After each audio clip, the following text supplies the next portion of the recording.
Hello friends, welcome on kitchen expert corner. और आज हम बनाने वाले हैं पकौड़े।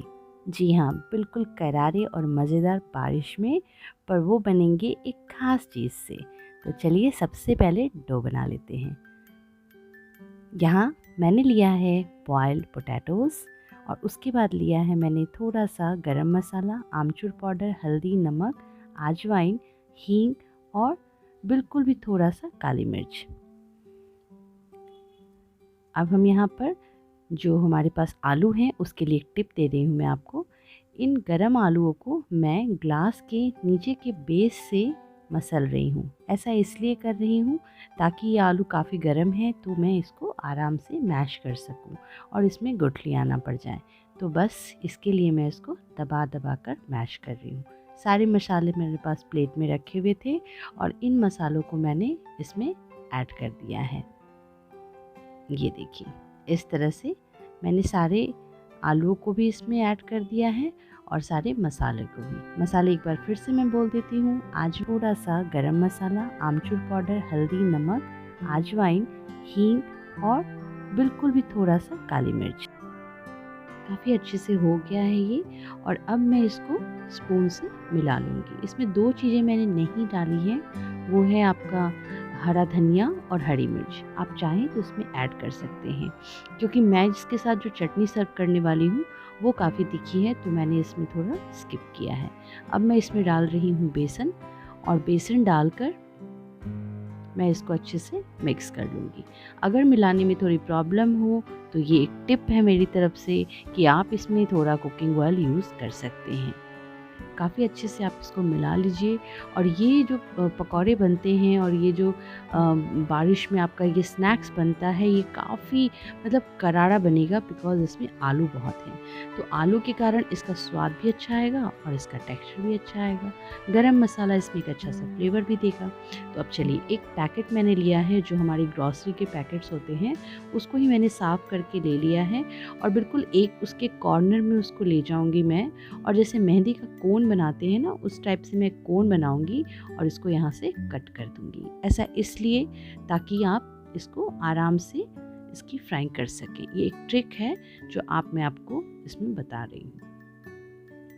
दूसरी भी है, वो भी मैं आपको बताऊंगी। दो तरीके से आज मैं बनाना बताऊंगी। थोड़ा सा और काटना पड़ रहा है मुझे, तो बस ये भी अब एक बार निकाल के आप चेक कर के देख लीजिए कि अच्छे से निकल रही है या नहीं। अब बिल्कुल भी अच्छे से गरम तेल में आप इसको डालिए और इसको यहाँ पे चम्मच से या किसी चाकू से कट कर दीजिए। ये देखिए, एक शेप निकल के आ गया ना।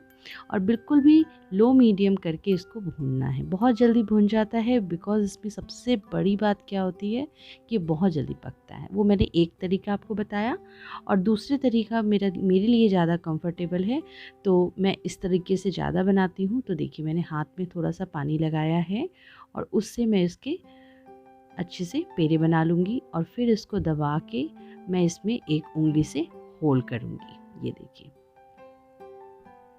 इस तरीके से। अब इसको देखिए, एक अच्छा सा शेप आ गया ना। इस तरीके से मैं सारे बनाऊंगी। आपको अगर वो इजी पड़ता है तो आप वो बना लीजिए, मैंने इसीलिए उसको डाला है। और ये देखिए, ऐसे करके मैं सारे बना लूँगी। काफ़ी करारा होता है ये पकौड़े, और मतलब मैंने इसको टमाटर की चटनी के साथ सर्व किया है तो वो बहुत ही अच्छी लगती है। तो उसकी भी रेसिपी ऊपर आई बटन में है, आप चाहें तो उसको भी देख सकते हैं। और अगर इसको बड़े के फॉर्म में लेकर आप दही बड़ा बनाना चाहते हैं तो वो भी रेसिपी आई बटन में है, आप चेक कर सकते हैं। ये देखिए, ये यहाँ पे मैं उसी जो गरम तेल था ना, उसी में इसको डालती जा रही हूँ। सारी की सारी मैंने इसमें डाल दी है। बस ध्यान ये रखिए कि ज़्यादा ये चिपके ना और थोड़ा दूर दूर रहे।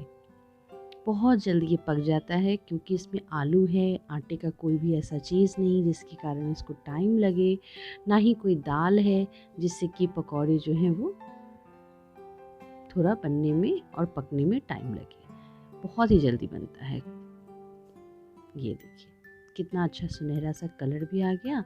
और एक टिश्यू पेपर पे आप सारे के सारे पकौड़ों को निकाल कर रख लीजिए। बारिश में ऐसे पकौड़े गर्मा गर्म चाय के साथ मिले तो बहुत ही इंजॉइंग होता है वो। अब देखिए, अब यहाँ पे सारा का सारा बिल्कुल भी एक अच्छा सा कलर आ गया है और मैं अब सब निकाल लूँगी। देखिए काफ़ी करारे हैं ये।